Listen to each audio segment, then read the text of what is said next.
On va continuer notre cours de programmation pour débutants. Donc, hier, on a vu la première partie.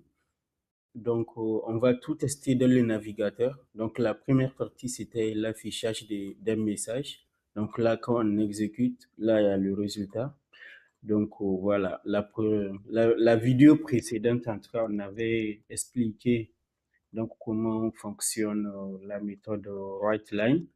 Vous voyez là, quand on exécute, ben, ça affiche le message qu'on veut. Du coup, maintenant, on va continuer avec la partie suivante, qui est les variables, qui en réalité, elle a déjà été un peu traitée. Donc, les variables, c'est comme la case mémoire, comme on l'avait expliqué. Mais ce que je vais rajouter ici, c'est que sur cette ligne-là, en fait, il y a plusieurs choses. Il y a d'abord la déclaration et il y a l'affectation. Et je vais essayer de décortiquer ça pour que ça soit plus clair pour vous. Donc là, comme vous voyez, ben là, en fait, on a utilisé toutes ces variables-là qui ont plusieurs types et là, on les a affichées. Et aussi, dans la précédente vidéo, on avait expliqué la concaténation, cette opération qui consiste à, quand on fait un plus, on affiche le contenu de la variable prénom, c'est-à-dire la prénom, même si elle contient Xavier, par exemple, vous voyez là, ben, ça va afficher prénom Xavier. Maintenant, ce que je vais rajouter par rapport à cette partie, c'est vraiment la notion de la variable, la déclarer et l'utiliser. Par exemple, là, si j'enlève les autres pour simplifier et que là, je garde ben, que ça. Donc là, je vais garder qu'une seule variable. Donc voilà. Et là, si j'exécute, vous voyez là, ça affiche 25. L'âge, c'est 25. Donc là, ce que je vais vous montrer, c'est qu'il faut faire la part des choses sur cette ligne-là entre la déclaration et l'affectation. C'est quoi la déclaration? Le fait de faire ça, ça veut dire que je déclare une variable. Vous voyez là, si je fais ça, ça veut dire que j'ai déclaré une variable qui s'appelle âge. Et si je fais ça, ça veut dire que la variable âge que j'ai déclarée en haut, je vais lui affecter une valeur. Mais comme il y a la simplification, on peut les faire sur la même ligne, en fait. Mais en tout cas, c'est deux choses différentes. Ça, c'est des commentaires, ça veut dire que c'est pas pris en compte, c'est juste pour la lecture. Donc là, si j'exécute, vous voyez, il y a aucun souci. Maintenant, comme cette variable, elle est déclarée ici, elle est modifiée ici, elle est affichée ici, ben je peux refaire la même opération, c'est-à-dire je peux venir maintenant la modifier. C'est-à-dire quand je fais ça, comme elle est déjà déclarée, je peux venir lui mettre autre chose, c'est-à-dire elle peut changer. Si je mets 40, je dis n'importe quoi. Si je mets 40, ça veut dire que là, si j'affiche, là, ça va afficher 40 parce que là, la valeur a été modifiée. Vous voyez, les lignes sont identiques, mais entre-temps, comme la valeur a changé, ben, ça va afficher âge 25, âge 40. Vous voyez, donc il y a la part des choses entre déclarer une variable, lui attribuer une valeur, l'afficher, et on peut modifier sa valeur. En gros, là, c'est une réservation. Donc là, c'est comme si on a réservé en mémoire de l'ordinateur quelque chose qui s'appelle H. C'est comme une case mémoire. Donc ça veut dire que cette case mémoire, ça peut être juste X. Vous voyez, là, je peux remplacer par X. Pour vous dire que, en fait, le nom que je donne à ma variable, c'est moi qui le choisis. Mais en général, je choisis un nom qui est parlant. Vous voyez là, si c'était en maths, là, je peux dire, par exemple, la valeur de, de x est la valeur. Donc, vous voyez là, si je fais la valeur de x est et que je viens remplacer h par la valeur de x est, ben, vous voyez, ça affiche la valeur de x est 25. Ça veut dire que x, elle était à 25. Entre-temps, elle a été modifiée et maintenant, elle vaut 40. Et je peux maintenant vous montrer une opération. Par exemple, x, je peux dire x égale à je sais pas, x plus 5. Vous voyez là, on peut dire x, on lui affecte sa valeur plus 5. Ça, c'est très important. Ça veut dire que là, elle va passer à 30. Donc là, on a fait une addition. Donc, une addition avec 25, vu qu'elle contenait 25, donc 25 plus 5, ça fait 30. Donc, voilà. Et je peux même ici déclarer une deuxième variable, par exemple y. Vous voyez là, si je mets y, ça veut dire que là, je déclare une variable qui s'appelle y. Et y, bah, il faut que je lui donne une valeur. Par exemple, si je dis ici, je vais séparer pour faire la part des choses. Maintenant, si je viens dire y égale j'ai dit combien? 100, par exemple. Si y égale à 100, je peux afficher y également.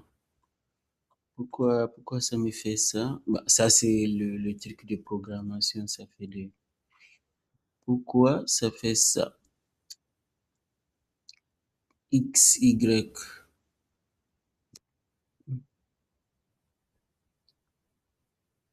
Il dit qu'il n'arrive pas à trouver Y en haut. Bah, je pense que c'est parce qu'il ne voit pas bien. C'est très bizarre là ce qui se passe. Normalement, tout est correct, hein. Ouais, ouais, c'est les commentaires qu'il n'aime pas. Bon, ça c'est le truc de programmer. Donc là, j'ai Y. Maintenant, je peux dire X égale X plus Y. Ça veut dire que X, elle était à 35. Là, je lui ajoute 100. Du coup, elle va passer à 125. Donc, voilà. Je pense que là, elle n'avait pas aimé, tout à l'heure, elle n'avait pas aimé le fait que j'ai fait un saut de ligne. En tout cas, c'est un peu bizarre, mais il faut que vous compreniez qu'il y a une syntaxe à respecter. Donc, si jamais tu vois là, si je lève une virgule, du coup là, on ne sait plus ce que c'est. Donc, c'est pour ça qu'il faut toujours respecter la syntaxe. Donc, le souci qu'on a eu tout à l'heure, c'était par rapport à ça. Donc, voilà, donc ça nous permet en tout cas de voir donc les opérations. Ça veut dire que là, je peux aussi modifier Y. Vous voyez là, je peux dire Y égale à X plus 1000, par exemple. Et là, qu'est-ce que j'ai fait? Donc, ça veut dire que là, j'ai modifié la valeur de Y. J'ai modifié et X et Y. Donc là, je peux afficher Y aussi. Donc, la valeur de Y1, et vous allez voir, elle aura changé. Et donc là, si j'exécute, il n'y a pas de problème de syntaxe. Vous voyez, ça fait 1120. Pourquoi 1000? Parce que, en fait, là, X, elle est devenue 125. Du coup, 125, là, ça fait 125 plus 1000. Vous voyez, là, c'est les 125 plus 1000. Donc, voilà pour les opérations. Et je pense que ben, on va faire que les opérations sur cette partie-là. Mais sinon, sur une vidéo précédente, ben, on verra la saisie des utilisateurs. C'est-à-dire les utilisateurs saisissent quelque chose depuis le clavier et puis ça va être pris en compte. Parce que là, ce qu'on a fait, c'est que de l'affichage. Vous voyez? Là, c'est vraiment que de l'affichage qu'on a fait. Et puis une opération. Donc, on a vu deux choses. On a vu, on a vu même trois choses. Il y a l'affichage avec write. Il y a la concaténation, donc une deuxième chose. Il y a les opérations, donc une troisième chose. Et il y a les variables. Donc les variables, comme on l'avait dit, il y a plusieurs types de variables. En fonction de ce qu'on va mettre, vous voyez, on choisit le nom et on choisit le type en fonction du rôle que la variable elle va jouer. En tout cas, voilà pour cette partie. Et donc, ça nous permet en tout cas de consolider ce qu'on a vu sur les deux parties. Donc, l'affichage, les variables et comment on peut les modifier dans un programme. Et donc, dans la prochaine vidéo, ben, on verra la saisie utilisateur et on fera des choses un peu plus poussées. En tout cas, merci et à la prochaine. Ici, on a l'écosystème Microsoft qui permet de créer des sites web, des applications mobiles, des applications, des jeux vidéo ou des logiciels. Et avec ces outils-là, et j'ai commencé à faire une série de vidéos où là, je vous explique comment créer, comment utiliser le langage C#, comment apprendre à programmer pour qu'un jour, vous puissiez créer des applications mobiles, par exemple. Donc, j'ai déjà fait des vidéos où j'ai expliqué la première partie et la deuxième partie, donc vous pouvez regarder ça. Maintenant, on va passer à la troisième partie. Pour ceux qui ont déjà regardé la vidéo, on a vu right line, right et right line. Right, ça permet d'écrire. Et aujourd'hui, on va voir read dans cette vidéo. Donc, read, ça permet en fait de lire, c'est-à-dire l'utilisateur va taper dans le clavier et on va pouvoir écrire parce que là, tout ce qu'on a affiché, on l'avait tapé à la main. Donc là, qu'est-ce qu'on va faire? On va faire un affichage, on va poser une question. Quel est ton prénom? Et quand la personne va taper son prénom, ça va être directement enregistré. Alors que dans l'autre partie, vous voyez, le prénom, on le tapait directement dans le code. Maintenant, cette fois-ci, on ne va pas le taper dans le code, on va le taper à travers le clavier. Et l'âge aussi, pareil, on va le taper à travers le clavier. Et après, on affiche les deux. C'est pour montrer que on est capable de recevoir des informations tapées depuis le clavier et les afficher. Donc là, si je copie ça et que je vais sur notre petit site, donc ça, c'est un site qui permet d'exécuter un programme. Donc ça, c'est le programme précédent où on avait tout expliqué. Donc, qui est toujours là, en tout cas, dans les vidéos précédentes. Maintenant, je vais mettre ce code-là que je viens de copier. Et là, on voit, ça va faire write, ça va demander, ça va poser une question. Le résultat, il va être mis directement dans le prénom. Il va poser une deuxième question. Il va garder le résultat dans âge. Et maintenant, il va venir tout afficher. Pour simplifier ici, je vais faire la même chose parce que ça, c'est pas nécessaire. Je pense qu'on peut faire directement comme ça. Il n'y a pas besoin de faire un entier. On peut le mettre, même si un âge, c'est un entier. Dans cet exemple, vu qu'on va juste faire l'affichage, c'est pas la fin de faire la conversion.